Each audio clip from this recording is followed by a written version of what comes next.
1 Samuel chapitre 8. Lorsque Samuel devint vieux, il établit ses fils juges sur Israël. Son fils premier-né se nommait Joël, et le second Abijah, ils étaient juges à Beersheba. Les fils de Samuel ne marchèrent point sur ses traces, ils se livraient à la cupidité, recevaient des présents, et violaient la justice. Tous les anciens d'Israël s'assemblèrent, et vinrent auprès de Samuel à Rama.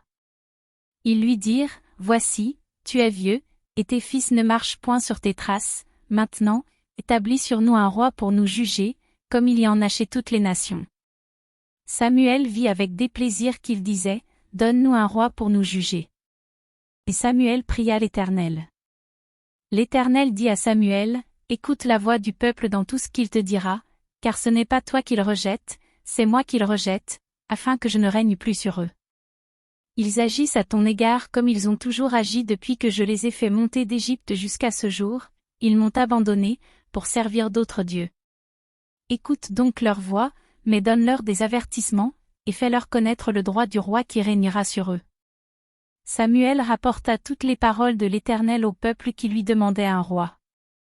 Il dit, « Voici quel sera le droit du roi qui régnera sur vous. Il prendra vos fils, et il les mettra sur ses chars et parmi ses cavaliers, afin qu'ils courent devant son char. Il s'en fera des chefs de 1000 et des chefs de 50, et il les emploiera à labourer ses terres, à récolter ses moissons, à fabriquer ses armes de guerre et l'attirail de ses chars. Il prendra vos filles, pour en faire des parfumeuses, des cuisinières et des boulangères. Il prendra la meilleure partie de vos champs, de vos vignes et de vos oliviers, et la donnera à ses serviteurs. Il prendra la dîme du produit de vos semences et de vos vignes, et la donnera à ses serviteurs. Il prendra vos serviteurs et vos servantes, vos meilleurs bœufs et vos ânes, et s'en servira pour ses travaux. Il prendra la dîme de vos troupeaux, et vous-même serez ses esclaves.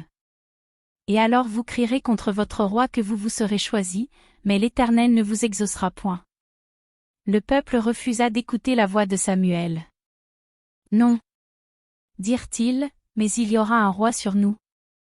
Et nous aussi nous serons comme toutes les nations, notre roi nous jurera, il marchera à notre tête et conduira nos guerres. » Samuel, après avoir entendu toutes les paroles du peuple, les redit aux oreilles de l'Éternel.